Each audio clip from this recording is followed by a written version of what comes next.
Shtator 1457. Një hije masive shtrihet mbi luginën e Albulenës, ndërsa 40.000 ushtarë osman marshojnë thellë në zemër të Shqipërisë, por nga kreshtat e dhëmbëzuara sipër, syt po shikojnë. Skënderbeu, Luani i Shqipërisë, pret në heshtje të plot me rojen e tij elitare. Makineria osmane e luftës, e udhëhequr nga Sultan Mehmeti II, kërkoi të shtypte mbetjet e fundit të rezistencës ballkanike një herë për gjithmonë. Midis pushtuesve ishte Hamza Kastrioti, nipi i Skënderbeut, i shtyr nga ambicia.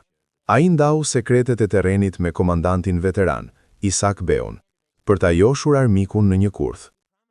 Skënderbeu urdhëroi një tërheqje strategjike. 8.000 luftëtar u zhdukën si fantazma në mjegullën e malit Taman, duke besuar se rebelimi kishte dështuar. Trupat osmane u bën tepër të sigurta. Ata i zgjidhën armaturat e tyre dhe filluan të ngrinin tenda banketi në lugin.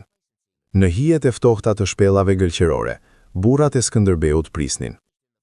Nuk lejoheshin zjarre, vetëm zhurma e çelikut që mprehej thyente heshtjen e malit. Skënderbeu eci në përradhët, për krenaren e tij ikonike me kokë dhije që shkëlqente në errësirë. Ai e dinte se nesër fitoria do t'i përkiste durimit. Në agim u dha sinjali. Një bri lufte prej argjendi shpërtheu. Britma e tij therse jehonte nëpër muret e kanionit. Kodrat dukeshin sikur shpërthenin. 8.000 luftëtar sulmuan poshtë shpateve.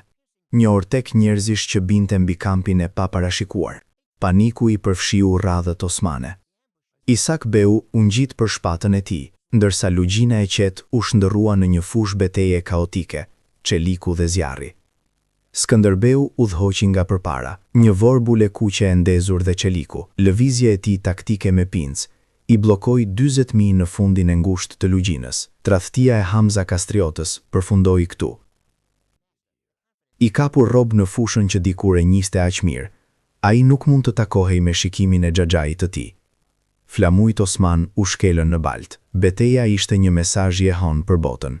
Shqipëria nuk do të binte. Albulena mbetet një kryevepër e strategjisë ushtarake. Një ditë kur një forcë e vogël, e udhëhequr nga Luani i Shqipërisë, sfidoi perandorin më të madhe në tokë.